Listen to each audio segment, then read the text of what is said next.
My first guest is someone who is deciding in the next few weeks whether he will jump in. And in the run-up to a possible announcement, Governor Sununu hasn't been afraid to throw a punch or two or three.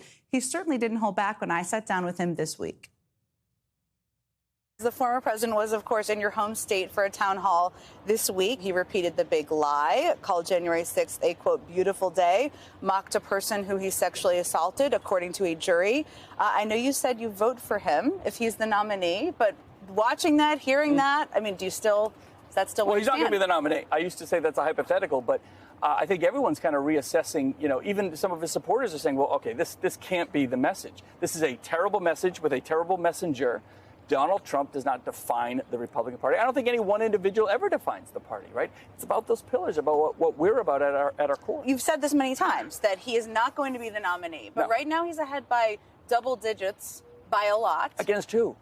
Against Ron DeSantis, against Nikki Haley, against his former vice president. Yeah. So what exactly is going to stop him? Is it you? No, I guess my point is there's so many other candidates to get in the race. There's so many more parts of the discussion. We haven't had a single debate yet. In fact, we won't even have a debate for the next 2 or 3 months. And then he'll have maybe a dozen debates. We'll go to Iowa and New Hampshire, and all of this politics is yet to play out. There'll be more indictments on his side and more distractions and everything. And I think the opportunity is for candidates to not just talk about the Trump thing, but to actually show themselves, show their personality, show their opportunity, their record of success. I think this is just a huge opportunity and a lot more political game to be played for candidates, whoever they may be, to get on the race, get on that debate stage and see where it falls. Maybe I do it, maybe I don't. You're still deciding. Yeah, I'd love to be on that debate stage. You're welcome to tell me now if you're going to run for president, of course. But what would be your first critique of Donald Trump? Well, I think a lot of folks say, well, I'm going to go back to 2016. I saw a lot of candidates try to debate him on policy. Look, you don't debate Donald Trump on policy. The guy has massive insecurities. He's a loser, and he lost many times. He lost races in New Hampshire, not just for himself, but for my fellow candidates. He really got behind really bad candidates that were extreme, that obviously couldn't win in November. If you can't win in November, then we shouldn't even be in the discussion, and he can't win. You think the best argument is he's a loser? Yes, because he can't win. I did want to ask you about a scene from the town hall this week, which one of the things that struck me was the laughter in the audience, particularly when Trump was talking about E. Jean Carroll. Someone, a jury, says he sexually abused, defamed, and now has to pay her $5 million. Now, you were not involved in making up the audience, but these are people in the audience from New Hampshire, Republicans in New Hampshire, undeclared voters in that room. I was curious just what your reaction was when you saw the laughing. Right? Now, I can understand as the camera panned through that audience, I knew pretty much everybody in that. They're all Trump supporters. Yeah. Right? So the audience was absolutely filled with Trump supporters. So I wasn't surprised to hear the support. But when you're talking about a serious issue like that and laughter and mocking and all that, it's completely inappropriate, without a doubt. And it doesn't shine a positive light on New Hampshire. But again, understand what the audience makeup was. Large percentage of Trump supporters. Oh, I would say almost all of them. Yeah. So you are contemplating running for president. So I want to dive into a bunch of the issues that you've talked about and you have positions on. Trump was asked repeatedly if he'd sign a national abortion ban if it came to his desk. He wouldn't say. I mean, he was asked repeatedly. Can you categorically say you would or wouldn't sign an abortion ban? Not only would I not sign a national abortion ban, but nobody should be talking about signing a national abortion ban. Look, Dobbs said that states are going to can make their own decisions, so they will. And this is not a national argument where the pro-life is ever going to win or the pro-choice movement is ever going to win. It's never going to be won. So let's have those battles at the state level. What Mississippi wants is probably very different than California or New Hampshire or New York or Missouri. So let the states decide, because the accountability of those decisions by the governors and the legislature are held directly with those voters. If they don't like it, they can make the change. That's actually good government. That's what again, I don't think the founding fathers had battles on abortion rights envisioned when they created this country. But the process by which we hammer out tough issues should always be handled at a more localized level, because the voters have more power, they have more say, they can design the path for their communities in a much better way, as opposed to a one-size-fits-all out of that building over there. That's rarely the answer. So moving on to other things, you have an A rating from the NRA, not something you've run away from. You went to the NRA convention just a few days after 3 kids were killed in a school shooting in Nashville. There have been, of course, a number of mass shootings over the last few years. Why did you think it was important to go and be there?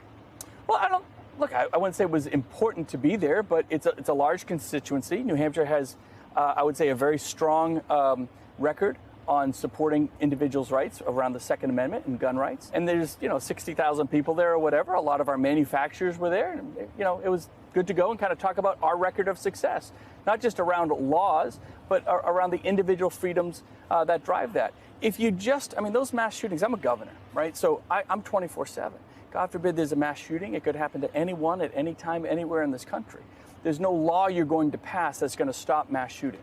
There's no law you're going to pass that's just going to magically stop gun violence. That's clear. Do you think there are federal restrictions on guns that should be the law of the land? I think that where the laws are right now are pretty good.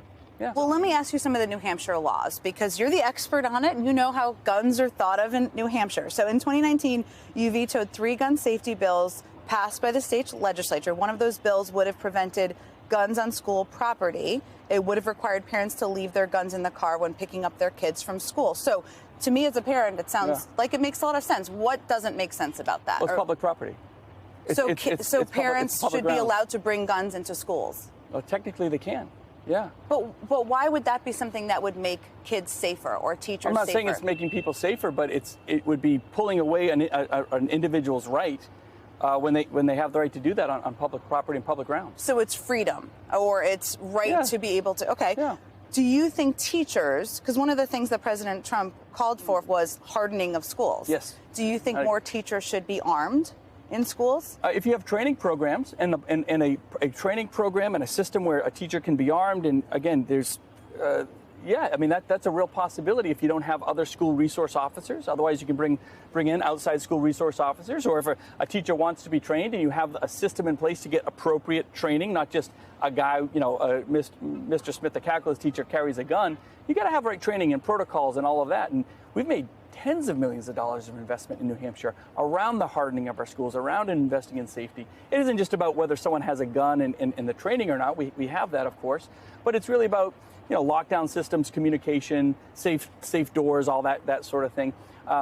Those things can sound small, but in the moment of that crisis, they can be very big deals. So we take that very seriously. Well, teachers across the country don't necessarily want to be armed. They've been pretty outspoken if they don't want to be, then about they it. And police groups, they are not calling for more teachers to be armed, nor are first responders calling for more teachers to be armed. So I'm just calling that out as like a solution. Well, I'm not calling for more proposed. teachers to be armed, other than to say if schools should have the ability to provide some type of resource officer, some type of safety protocols, and an officer, whether it's being armed or not, whatever they think is the right thing to do. And if it's a teacher then that has the right training and protocols and they want to allow that, then that's fine. I don't think we should be handing out guns to teachers per se, but if there's a teacher that has that training and experience and can provide that resource and the school's okay with it, I have no problem with it. So another issue close to your heart, you call yourself a fiscal hawk. Yes. You may need a T-shirt or something like that. There you go. In the town hall this week, former President Trump also urged the House Republicans to force a debt default if the Democrats don't agree to spending cuts. Given how catastrophic that would be, is rooting for that the right thing right now in terms of a message? No. No one should be rooting for a default.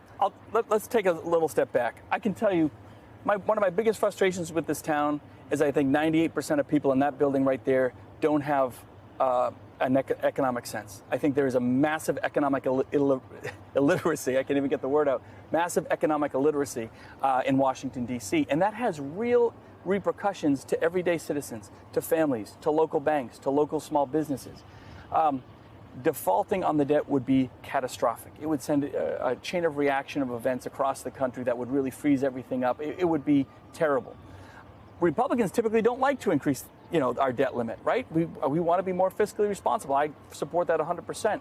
So the fact that Republicans, unless there's a Republican president and they voted for it 3 times under Trump, but and I agree. And again, they should have. I don't mind increasing the debt limit as long as there's some cuts. Like Republicans are giving in. They're saying, well, we don't really want to increase it, but we'll capitulate. We'll negotiate. We'll give you something. We'll increase that. But you got to show that there's some fiscal discipline instilled back in the country and in the federal government, and that comes with control and spending. Well, the biggies, as you know, because you're a fiscal hawk, are defense spending. Would you be open to defense spending?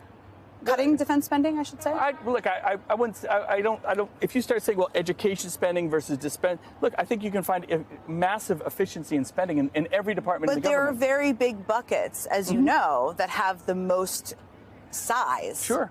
So defense spending or cuts to Social Security, Medicare, Medicaid, those would be the biggest buckets.